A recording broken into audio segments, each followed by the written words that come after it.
The Alpengeist is a legend referring to the snow beast of the Alpine mountains, very similar to the Yeti of the Himalayan mountains. Alpengeist is also the name of a monstrous roller coaster at Busch Gardens Williamsburg. This video is going to be my full review of the coaster. Let's get into it.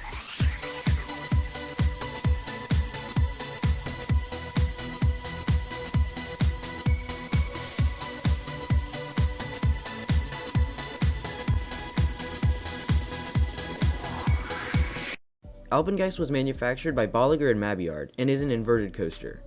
It opened in 1997 and is located in the German section of Busch Gardens Williamsburg. This is not to be confused with the Oktoberfest area. Alpengeist cost the park $20 million US. It's definitely on the bigger side of the inverted coaster market. Along with that, there is some of the great Busch Gardens theming around this coaster. Depending on how you walk up to this coaster, there can be very different first reactions. Coming from the invader side, you cross a bridge which reveals a lot of the layout. If you come from the little German town, then you get a nice view of the lift hill, which may not be as intimidating. Getting towards the line, there is a nice sign that follows the Alpine theme. Alpengeist is written on a snow mountain-like background with a person skiing. This gives a good glimpse of what the intended storyline is, which I will get to in a second. Throughout the queue, there's not much theming, however the station is like a ski resort lodge, with some ski supplies on the walls. If you haven't figured it out with those two clues, the storyline roughly follows. You are going skiing in the Alpine mountains when you run into the legendary Alpengeist and are pretty much running for your life. The train acts as your skis on which you will flee. Of course, this sets up an erratic ride experience. The trains are the typical B&M inverted coaster trains. They seat 4 riders per car, with 8 cars totaling to 32 riders per train. Additionally, the restraints are the classic over-the-shoulder restraints. The coaster can run 3 trains, but when I was at the park, they were only running 2. That's at least an improvement from their sister park in Tampa, where Montu was sometimes running only 1 train when I was there. Alright, it's time to dive into the layout. The journey commences with the 195-foot lift hill. This is made to look like a ski lift with its unique support structure.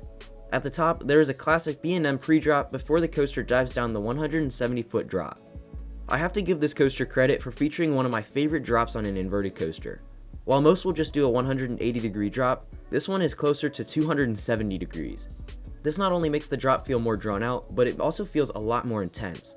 I can say with confidence that this drop tries to pull your legs off.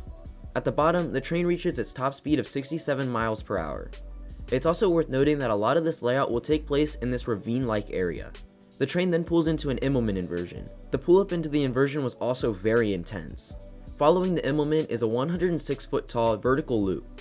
At the end of the loop, you fly through a little piece of theming, which is like some sort of hut. It's classified as a tunnel element in RCDB.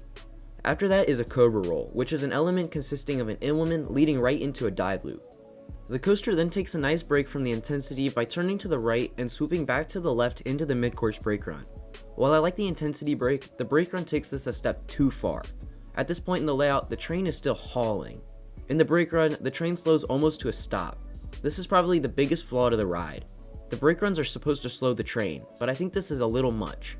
Because of this, I found the second half to kind of meander around. It was still good, but I could only imagine what it could be like. You drop off the brake run by turning to the right and continuing under a bridge. This leads into the 0G roll. The coaster then goes into its ending sequence, which is kinda hidden from the regular path. During this section, there is some good theming on the ground as well. It's made to look like the ground is snow and rocks, which is a true alpine setting. This section begins with a corkscrew, then an upward right helix, and finally a slow left turn into the brake run.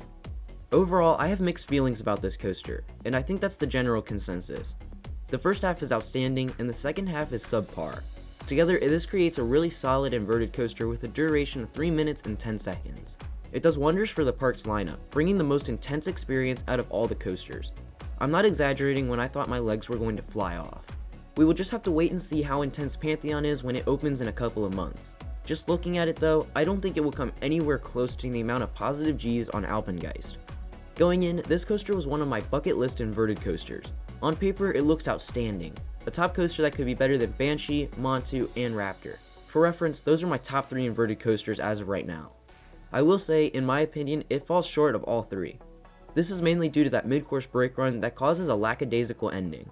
The others have outstanding endings that match their first half. I mentioned that a break in intensity can be a good thing.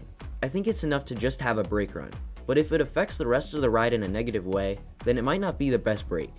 I would have to say that's easily my main gripe with this coaster.